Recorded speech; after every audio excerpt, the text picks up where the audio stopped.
Di ba wala na kayong pera, eh ba't ka pa bumibili?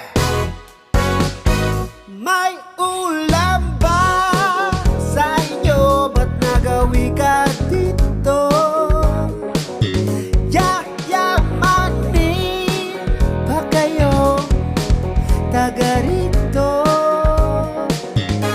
Kahit sabayan nyo ko, tiyak kung hindi naman sapat ang kinikita nyong lahat sa araw-araw.